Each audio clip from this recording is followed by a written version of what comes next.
What's up, everybody? Scott here. So in today's video, I want to answer a question that I actually saw in a Facebook group. So there was a big discussion about someone saying, what's the difference between treating someone with anxiety compared to treating someone with weight loss?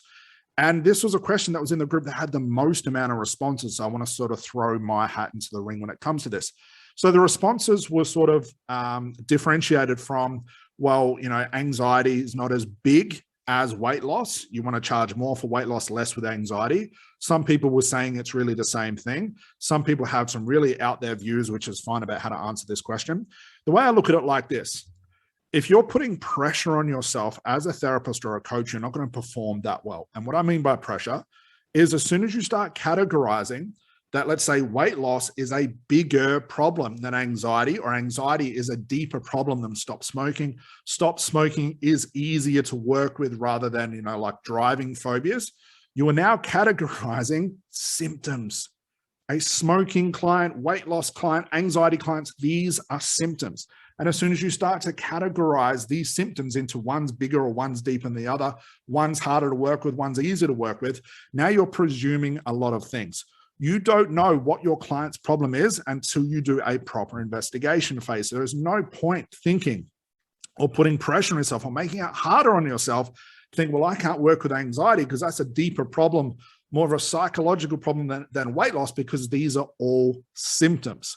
So one thing you guys can actually do is stop categorizing problems as being big or small, easier or harder to work with, and just go into every session, just like I did and what we teach all our students, and this really helped them as well. Go into every session not presuming anything, because you can't presume anything. These are all symptoms. So I never went into a session thinking, oh, well, I hope this is going to be easier or harder than the last one. No, because I don't know what the real problem is. I don't know what I'm going to be doing, what I'm going to be saying, what problem I'm going to be helping, until I figure out, by asking my client the investigation phase questions, by asking my client what their problem is. And by the time they get to telling me their actual real problem, most of the therapy is done. If you've followed our conversation about therapy strategy webinar, which I'll leave below, it's an actual video I have in this YouTube channel, that statement will make more sense. But never go into a session thinking one problem is going to be harder than the other. Don't ever pick a niche based on one problem being harder or easier than the other, because these are all symptoms. You don't know what you're going to help your client with until you do the investigation. So if you find yourself struggling with that answer, trying to figure it out, you're putting a lot of pressure on yourself, and you are actually making it a lot harder than what it needs to be.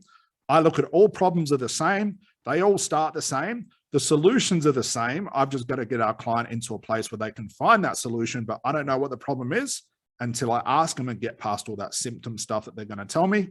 Hopefully that helps. Hopefully that answers that question in that group. And guys, I'll see you in the next video. Bye for now.